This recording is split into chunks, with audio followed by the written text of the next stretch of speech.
আজি পঞ্চায়ত নিৰ্বাচনৰ মনোনয়ন প্ৰত্যাহাৰৰ অন্তিমটো দিন আৰু অন্তিমটো দিনৰ পূৰ্বে বহৰমপুৰ সমষ্টি কংগ্ৰেছী কৰ্মীক ব্যাপক ভয়ভাবুকি খোৱাৰ অভিযোগ উত্থাপিত হৈছে আনকি কংগ্ৰেছৰ জিলা পৰিষদৰ প্ৰাৰ্থীৰ ঘৰত গৈ নিশা আৰক্ষীয়ে ধমকি দিয়াৰ অভিযোগ উত্থাপিত হৈছে অত্যাচাৰ চলোৱাৰ অভিযোগ উত্থাপিত হৈছে আৰু কঠিয়াতলী জিলা পৰিষদৰ প্ৰাৰ্থী বৰ্ণালী দেৱী তেখেতক ইতিমধ্যে আৰক্ষীয়ে কামপুৰ আৰক্ষীয়ে যোৱা নিশা আটক কৰি লৈ গৈছে আৰু ৰঞ্জিত বৰা আছে আমাৰ লগত তেওঁৰ পত্নী সীমা দেৱী এইবাৰ পৌৰ নিগম জিলা পৰিষদৰ প্ৰাৰ্থী আৰু ৰঞ্জিত বৰা হৈছে বহৰমপুৰ ব্লক কংগ্ৰেছৰ সভাপতি আমি প্ৰথমে সীমা দেৱীৰ পৰা জানিব চেষ্টা কৰিম আপুনি এইবাৰ পৌৰ নিগম জিলা পৰিষদৰ পৰা কংগ্ৰেছৰ প্ৰাৰ্থী হিচাপে অৱতীৰ্ণ হৈছে আৰু যোৱা নিশা আপোনাৰ ঘৰত আহি পেলাই আৰক্ষীয়ে গুণ্ডামি কৰাৰ অভিযোগ উত্থাপিত হৈছে হয় নিশ্চয় প্ৰথমে মই আপোনালোকক মই সাংবাদিককৰ্মী আৰু মোৰ সহকৰ্মীসকলক সকলোকে আন্তৰিক ধন্যবাদ জনাইছোঁ এই দুখৰ সময়ত আহি আমাক এনেকৈ সহযোগ কৰাৰ কাৰণে এতিয়া কৈছোঁ আচল কথাটো যোৱা ৰাতি প্ৰায় 1:20 হৈছে তেনেকুৱাতে আমাৰ ঘৰত ৱাল পাৰ হৈ আৰক্ষী লোক আৰু এনেকৈ চিভিল ড্ৰেছতো আহিছে আহি পেলাই সোমাই মানে গ্ৰিলখন ভাঙিবলগীয়া কৰিছে চিঞৰিছে খুব যে আপোনালোকে দুৱাৰ খোলক তাৰপিছত তেতিয়া মই ওলাই আহিছোঁ এওঁলোক শুইছিলে অকণমান মই ওলাই আহিছোঁ মই আৰু মোৰ ডাঙৰ ল'ৰা ওলাই আহিছোঁ তেতিয়া কৈছে যে আপোনালোকে তলা খোলক মই তেতিয়া ক'লো কিয় খুলিব লাগে তেতিয়া কৈছে নহয় আপোনালোকে অপৰাধীক প্ৰশ্ৰয় দিছে গতিকে আপোনালোকে খোলক নহ'লে আপোনালোকো অপৰাধীয়ে হ'ব তেতিয়া মই আমাৰ ঘৰততো কোনো অপৰাধী নাই আমাৰ ঘৰৰ মানুহখিনিহে আছোঁ মোৰ সম্পৰ্কীয় ভনী এগৰাকী আছে মোৰ ভাইটিহঁত আছে সেয়াহে আছোঁ আমিতো কোনো অপৰাধী ৰখা নাই কৈছে নহয় আপোনালোকে এয়া চাওক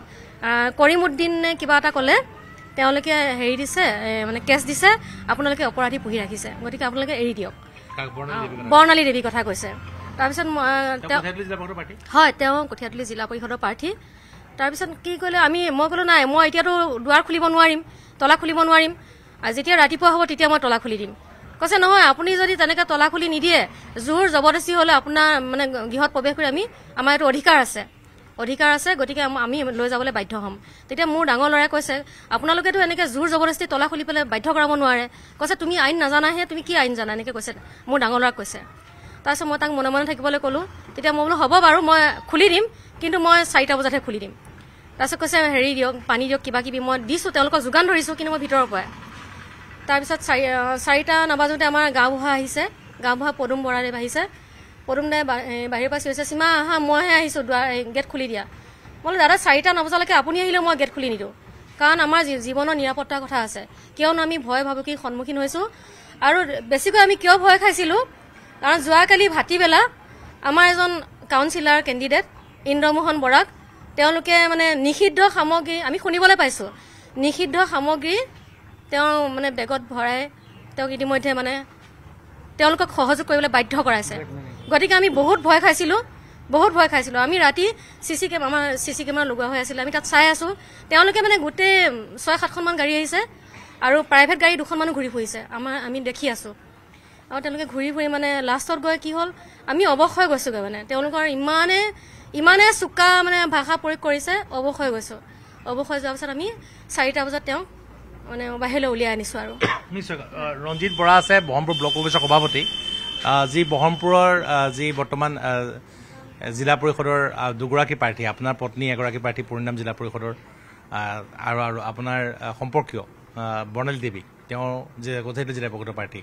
ইতিমধ্যে তেওঁক আটক কৰি লৈ গৈছে ক'লৈ লৈ গৈছে কি কাৰণত আটক কৰিলে কিবা গম পাইছে নেকি এইখিনিতে জয়তে মই ৰঙালী বিহুৰ শুভেচ্ছা জ্ঞাপন কৰিছোঁ আমাৰ সংবাদ মাধ্যমৰ সকলো কৰ্মীলৈ প্ৰথম কথাটো হ'ল যে আমাৰ ঘৰত কোনোবা অপৰাধী আছে বুলি পুলিচে প্ৰশ্ন কৰিছে আৰু তেতিয়া মোৰ মিছেছে প্ৰশ্ন কৰিছে যে আপোনালোক কোন থানাৰ পৰা আহিছে তেওঁলোকে কৈছে আপোনাক কেলে নহয় ক'ব লাগিব আপোনালোকৰ ঘৰত অপৰাধী আছে আমি পুলিচ আহিছোঁ তেতিয়া তেওঁ কৈছে নহয় আপোনালোক পুলিচ আহিছে বুজি পাইছোঁ কিন্তু আপোনালোক কোন থানাৰ পৰা আহিছে তেতিয়া বহুত সময়ৰ মূৰত এজনে কৈছে মই কামপুৰৰ পৰা আহিছোঁ সেইজনেই দেখুৱাই দিছে আমি নগাঁৱৰ ফালৰ পৰা এখেতসকল আহিছে চামগুৰিৰ পৰা এখেতসকল আহিছে আৰু পুৰণি গুদাম পাৰাঘাটৰ পৰা এখেতসকল আহিছে তেনেকৈ যেতিয়া বেছি মানে কথা উতৰাটোই চলি আছে মোৰ মিছেছে কোৱাৰ ধৰণেই শেষত আৰু উপায় নাই মই ওলাই আহিলোঁ ওলাই আহি মই তেখেতসকলক অনুৰোধ কৰিছোঁ যে চাওক আমি ৰাতি দুৱাৰ খুলি নিদিওঁ প্ৰথম কথা 2 নম্বৰ কথা পোহৰ হওক আৰু এটা নিয়মৰ কথা যেহেতুকে ৰাতি আপোনালোকে কিবা দোষীক ধৰিবলৈ আহিছে আপোনালোকে ৱাৰেণ্ট দেখুৱাওক আৰু আপোনালোকে দোষীক কোনেনো আসামী সজাইছে আপোনালোকে আমাক কওক পুৰাজী পক্ষ কোন হয় সেয়া কওক তেওঁলোকে প্ৰথম নকয়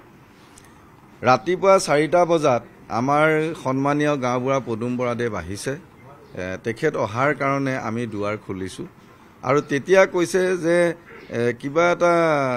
সফি মানে কৰিবনে সফি এনেকুৱা নামৰ আৰু নামবিলাক আমাৰ মনত নাথাকে গতিকে আমাৰ ভিডিঅ' ৰেকৰ্ডিঙো আছে গতিকে তেখেতে বোলে গোচৰ তৰিছে বৰ্ণালী দেৱীৰ ওপৰত বোলো কি গোচৰ তৰিলে তেতিয়া কৈছে সেইটো আমি ক'ব নোৱাৰিম আমাৰ ওপৰ মহলৰ হেঁচা আছে থানাত কম বোলো তেনেকেতো আপোনালোকে নিব নোৱাৰিব আসামীয়া হেৰিয়াৰ দোষী সাব্যস্তৰ যিখন প্ৰুফ সেই প্ৰুফটো আমাক দেখুৱাওক নাই তেওঁলোকে কৈছে এইটো আমি থানাৰ বাহিৰে আমি অন্যত কৰিব নোৱাৰোঁ তেনেকৈ থাকি লাষ্ট টাইম 4:30 বজাত তেওঁলোকে উপায় নাই আৰু তেওঁলোকক মানে এৰি দিবই লাগিব লৈ গ'ল কঠীয়াতলী জিলা পৰিষদৰ বৰ্ণালী দেৱী আৰু তেওঁৰ হাজবেণ্ড এটা প্ৰথম কথাটো হৈছে যে নিৰ্বাচন এটা পাতিবলৈ হ'লে এই গণতন্ত্ৰত মানে সকলো মানুহৰ এটা সম অধিকাৰ থাকে গতিকে এনে ক্ষেত্ৰত বৰ্তমান নিৰ্বাচনসমূহ কোলে গৈছে আপোনালোকে নিশ্চয় দেখিছে আৰু ৰাইজেও প্ৰত্যক্ষ কৰি আছে গতিকে মোৰ কথা হ'ল যে বিজেপি দলৰ কিছুমান ভেৰণীয় গুণ্ডাই আমাৰ গোটেই কংগ্ৰেছ কৰ্মীৰ যিমানখিনি প্ৰাৰ্থিত্ব প্ৰত্যাশী আছিলে সকলোকে নমিনেশ্যন দিয়াৰ পৰাই আৰম্ভ কৰি দিলে ভয় ভাবুকি বিভিন্ন ধৰণৰ হেঁচা গতিকে আমিও এইখন সমষ্টিতে আজি 35 বছৰ ধৰি পেলাই আমি ৰাজনৈতিকভাৱে জড়িত হৈ আছো মাননীয় প্ৰফুল্ল মহন্ত দেৱেও এইখন সমষ্টিতে দুবাৰকে চিফ মিনিষ্টাৰ হৈছিলে কিন্তু এনেকুৱা ভয় ভীতি ৰাজনীতি আমি দেখা নাছিলো আপুনি বিচৰা বাতৰি পাব কেৱল নিউজ 18 এপত নিউজ 18 এপ ডাউনলোড কৰিবলৈ স্ক্যান কৰক এই QR কোড গুগল প্লে ষ্টৰতো পাব এই নিউজ 18 এপ